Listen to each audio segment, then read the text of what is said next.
But welcome and thank you. But you're all decked out. So I was going to say you don't have to stay neutral in this or anything. I mean, we all know where your allegiances are. But I appreciate you stopping in. I want to make sure I update this here. There we go. Okay. So you're wearing the shirt that says NCAA 1980 champs.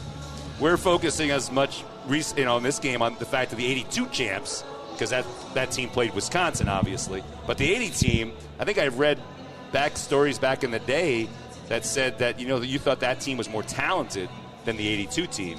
Yeah, it's pretty tough to pick between the two teams, but, really proud to be on both of them. And, we won in 80 and 82, and the Badgers won in 81 and 83. So 4 years of dominance there between the two schools. And it's very ironic that North Dakota and Wisconsin have not met in the Frozen Four since 1982. So that's what brings us here today, and they'll be making their own history. Yes, and obviously, I appreciate that you reached out after reading my story about the 82 National Championship game, because the fascinating part about that, and of course, as we kind of joked around about, everyone alludes to the water bottle incident that happened earlier that year. We'll get to that a little bit, but I thought, the fascinating part to me was just how much future NHL talent was in that game. And I don't know if at the time people realized, was Bruce Driver going to play 1,000 NHL games? Was James Patrick going to play 1,000 NHL games? But it turned out that way. So when you say 80 may have been more talented, it turns out 82 was just off the charts. It was, and talent in different ways. Our 80 team was probably, more rough and tough and bruising type. The 82 team had more younger skill, but the biggest thing that happened to college hockey was the 1980 Olympic team winning the gold medal. That gave credibility to the college hockey player. Up until then, the statistics can show how few college hockey players made it to the NHL. Right. And a lot of those players went directly. I played with Dave Christian at North Dakota, and he went right from the Olympic team to the NHL and never looked back. Had a long career. But, that was really the stepping stone to give us the credibility. And then 81, 82 years, players really took advantage of that, and we're getting great college or great pro contract offers, and the Cheliosas and James Patricks, Troy Murrays of the world just rode that to long careers. Yeah, and obviously we just lost Troy Murray, so condolences on that. That was tough, but he was the prototypical third-line center in the National Hockey League. There's one face-offs like crazy, and just, he had again, just forged out a great NHL career. Tremendous player, tremendous person. Left this world far too young. Yeah. Won the Selke Award for the NHL's best defensive player. He had 99 points that year. Right. So I forgot about that. Yeah, he always was matched up against the other team's top scorer, the Gretzkys of the world. And, because of that, in those days, a lot of the good players never really played defense that much. Nowadays, they're more 200-foot players. So he'd take advantage of that and have the puck in the offensive zone and score at the other end. But, we lost him to battle of cancer here recently. And, it's tough. Yeah, I know. It's, don't even. But definitely our condolences to him and his family. Thank you. Again, that 82 game, Phil Sykes was the one who had the hat trick. Again, he played almost 500 NHL games as well. I don't know, what was he like as a teammate, I guess? Well, it's a great teammate. We played 4 years together, both from the province of British Columbia, so we had a lot in common.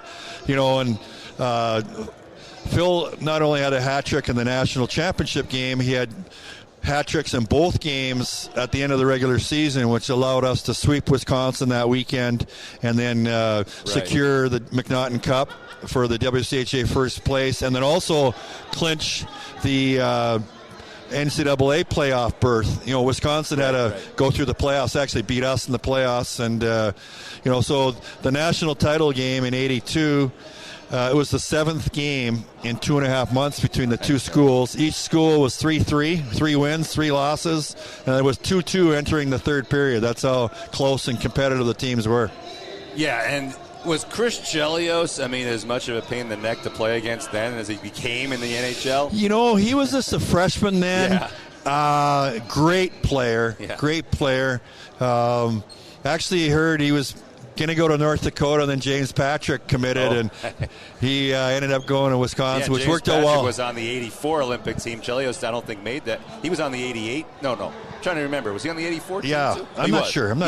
But both, I mean, James played 21 years, and they're like 24 years, so it just kept going, and just you never thought in those days that the players you're playing with and against were going to have that long NHL careers, because nobody had done it till that point. So they were groundbreaking players, and Chelios was just starting to be a pain in the ass, but great player. Loved the way he played, and didn't like playing against them.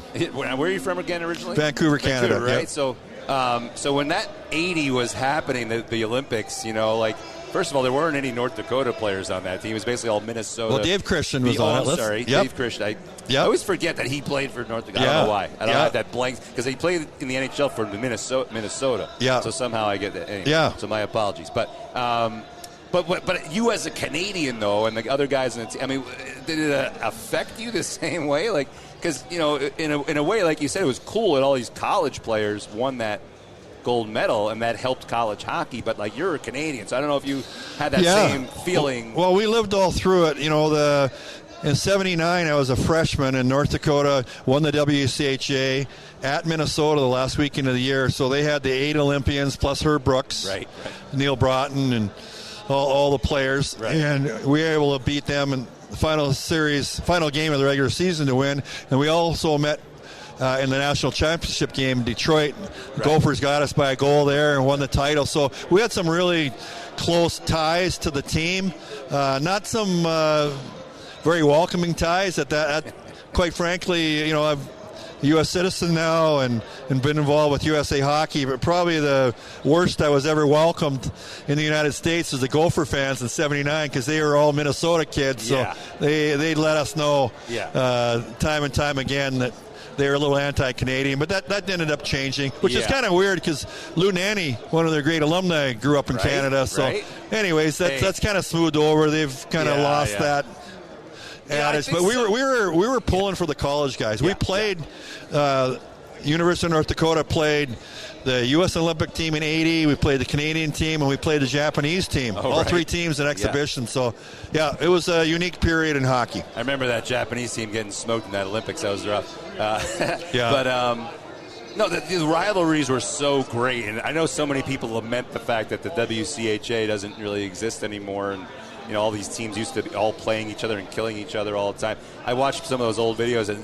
the energy, the fans it was just so rabid. I mean, not that there isn't today. It's just, I don't know, it's a little different. I don't know if everyone just is nicer these days or what. Yeah. Everyone kind of gets along better. I mean, as much as people are at their throats now, I mean, back then it was just really Well, hockey was different then, obviously with the water bottle brawl, and there's a lot of fighting, and it's cleaned up quite a bit. You don't have to worry necessarily about losing your life on the hockey rink, but one of the neat things that happened through this 4-year period, the worst of the feelings was '82, because the water bottle incident brought up a lot of bad feelings between the 2 schools, us beating them in the national championship game, and then lo and behold, the next year, I wasn't there, I graduated in '82, but in '83, Wisconsin beat UND in the playoffs and knocked them out of the national tournament, and actually UND hosted that year. Wisconsin made it all the way through and played in the Final Four in Grand Forks, and Grand Forks fans cheered for Wisconsin, and ever since then they had a real common bond, and that kind of flipped it back to more camaraderie. They had one thing in common: they both hated the Gophers. Of course. that was the quote that I pulled out of the Verge Foss's article there from '82, where you were saying, "Come on, guys, you got to cheer for us against those Eastern teams." I mean, they sure did. Yeah. I know that bugged you at the time, but it's funny. What made me chuckle about that is because it's like the same arguments we're having today. Like, should you root for the team in your conference, or not? Is there your rival? I grew up as an ECAC guy, and I always felt like, after we killed each other in the ECAC tournament, then you kind of root for them in the NCAA tournament. Yes. But not everyone feels the same way, so I don't know. No, that's for sure. But what was I going to say? It was funny, too, because nowadays it's like these kids all know each other. and you see everyone on YouTube and streaming and all the games. But back then there was such a mystery. Probably like who are these Eastern schools? I remember talking to Mark Fusco he was the '83 Hobie winner, and he played for Harvard. They lost in the championship game that year to Wisconsin, I think. Yeah. And I talked to him 20 years ago at this point, but he was like, when he went out to the Frozen Four that year in '83, and they had a banquet, and they're all sitting around the table, and they mixed the teams together. He said their guys from the West were asking him if they had an indoor rink. Like that's how little they knew about. Like, really, at Harvard, do you guys skate indoors? It was like they were aliens to each other. Yeah, we didn't know much about each other. No internet, nothing. You made your decision on your college team and didn't know any of the teammates, where they were from. Yeah, it was very unknown, especially East-West, as you're speaking. One of the things that changed that in the mid to late 80s, the WCHA and Hockey East formed a relationship, and that's what really kind of made the sport more nationwide, especially in the North, and it's regionalized, I know that, but that was a big step to kind of uniting the hockey world collegiately. Yeah. No, I don't want to dwell on the water ball thing, but we have to at least because, I kind of, you got to laugh about it now, but just so everyone knows what we're talking about, it was a regular season game where there was a big fight that started with you essentially getting sprayed by a water bottle and getting upset at Wisconsin, and someone punched you, right? And then next thing you know, the whole world is falling apart. But what I thought was, that was a little before my time, but I started covering as a student in '88, so it was a little before me. But going back now, that the fact that those games are on YouTube, I actually watched the video they have it up there from North Dakota's broadcasters and then Wisconsin's broadcasters, and listening to the Wisconsin broadcasters, just Bill Howard and Paul Braun lose their minds over this, was one of the funniest. It was probably not funny at the time, but I just got a kick out of it. Yeah, they're a little biased. That's the North Dakota. Yeah, you watch both videos. They're reviewing the same footage, but it's totally different stories. And that was a wild one. Things like that are probably not involved in the game anymore. It's a good thing, but it kind of overshadowed a little bit of really the true competitiveness through the teams. As I mentioned, the 7-game series tied going into the last period. We were able to overcome that, but anyways, unfortunately, we got YouTube, and it'll never die. I had a pretty good career at North Dakota. Scored 85 goals or whatever, and a bunch of points, and played with some great players. And that's all anybody really wants to talk about. I know. But I don't want to dwell. It is what it is. I just got a kick out of the Wisconsin broadcasters losing their minds. I just took some pictures with some Sioux fans and North Dakota fans. They had water bottle T-shirts made up for today. Of course, it kind of dies, but then if North Dakota wasn't playing Wisconsin, it wouldn't be a story today. But anyways, it is what it is, and it's something to talk about. We'll talk about something else. But Jim Archibald, by the way, was a freshman on that team. Yes, wound up becoming the record holder for most penalty minutes, which would never happen today. I mean, nowadays you see the most you see in a season is 50 penalty minutes. Yeah. And back then he had almost 200 one year. I mean, was he really? I think he had over 500 minutes in his 4 years, and Archie was a little crazy. In fact, we were just joking the other day. Pound for pound, one of the toughest players ever. He's fought some heavyweights in the NHL, and he was a middleweight. And we were reviewing the footage of the '82 championship game, and lo and behold, we're going to try to see the celebration at the end of the game, but with 10 seconds left, the puck got dumped into the corner. Of course, he ran from one corner to the other just to nail the guy with 3 seconds left. Come on, Archie. Nowadays, people are smart enough. The play kind of stops. But no, he was so competitive. He wanted to get one last licking on a Badger. Yeah. And so then it kind of started a little skirmish. They didn't show our celebration around our goaltender until it was over. But anyways, that was Archie. Super competitive. Yeah. Great player to play with. Actually, not only played with him, I coached him at North Dakota because I came back 2 years later, was assistant. So had a great career, and also developed a son Josh that played in the NHL for a lot of years. For sure. I believe he played in Nebraska. Yes, he did. Played for Dean Blaze at Nebraska. That's right.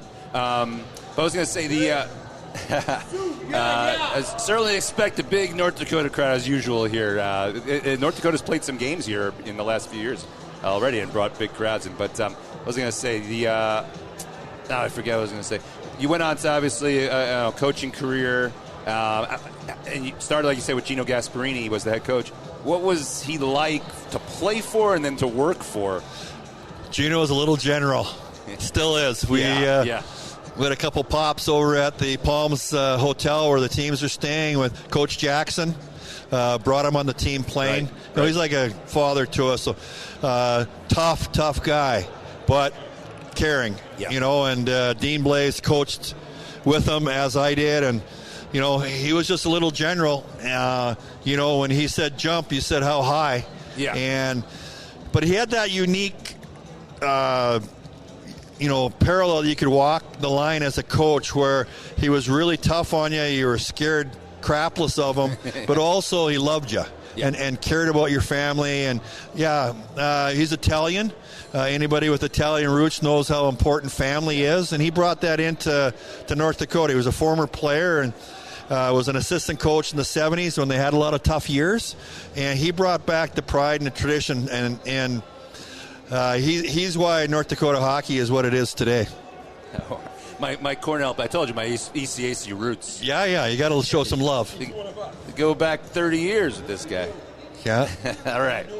All right, all good. Now, too bad Cornell's not here. I don't know, one of these days. Yeah, I was very good friends with Coach Schaefer for a lot of years. What a man he is. Oh, I mean, you know, talk about a guy who's tough, but loves his team. Yeah, very similar to Gino. Yeah. Just, you know, his team would go through a brick wall for him, you know what I mean? Yep. But then, you know, North Dakota's had many great coaches over the years since then. Obviously, Dean Blaze and Dave Hackstall, and then Brad won the championship in 2016. Were you still on? You weren't on that staff still no, at that point, I left in 2012, Right. And actually, Brad came back as an assistant under Dave, so Right. Yeah. But I was going to say, I think you coached Dane Jackson. I did coach and recruited Dane. Yeah. Coach Brad Berry, Coach Scott Sandlin at Duluth. So I'm an old fellow, but it was, you know, the tradition has been passed on from one generation to the next, and it's a lot of fun. Same as Wisconsin. You know, Coach Hastings, I've known him since he was a kid. He grew up in Crookston, Minnesota, not too far from Grand Forks. Yeah. And great man, and nice to see him resurge Wisconsin hockey again and get them back to the Frozen Four. Yeah, he's tremendous. I mean, obviously, I don't want to get into it, but I mean, it's tough last year with Brad and then moving to Dane. Sure, But I mean, obviously, Dane's done a great job. Yeah. It was maybe time for a change. Yeah. You know, there's arguments on both sides. I see it. You know, two of my best friends in my life, so it was tough on all of us that know him so well, but you know, Dane's taken the baton and run with it, and we're proud of what he's done. We're proud of what Brad did as a player and a coach at North Dakota, both assistant and head. So, you know, continue on, you know, this year, and hopefully the boys can take it another step further, because it's been a lot of years since they've won it all. And we want that number 9. You know? I hear you. Well, before I let you go, I appreciate the time here at Cary. Eades, former North Dakota national champion. I mean, you're always a national champion. You're not a former champion. You're always a champion. Yeah. But did you ever think, you know, players would be making $100,000 to play college hockey? I mean, that's just crazy. Or the coaches, what they're making. You know, that's another story. Yeah, I was a volunteer for 2 years. But anyways, no, it's outstanding.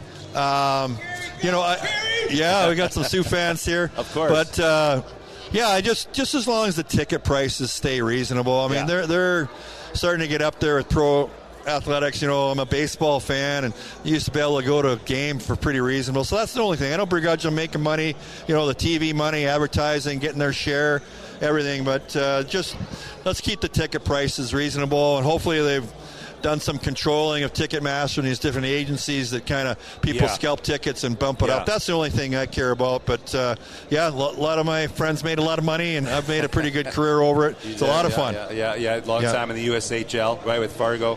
Yes. So great job there. But I was going to say before, which team is your Twins? Is that your? No, I'm a big St. Louis Cardinal fan. Okay. Actually, no.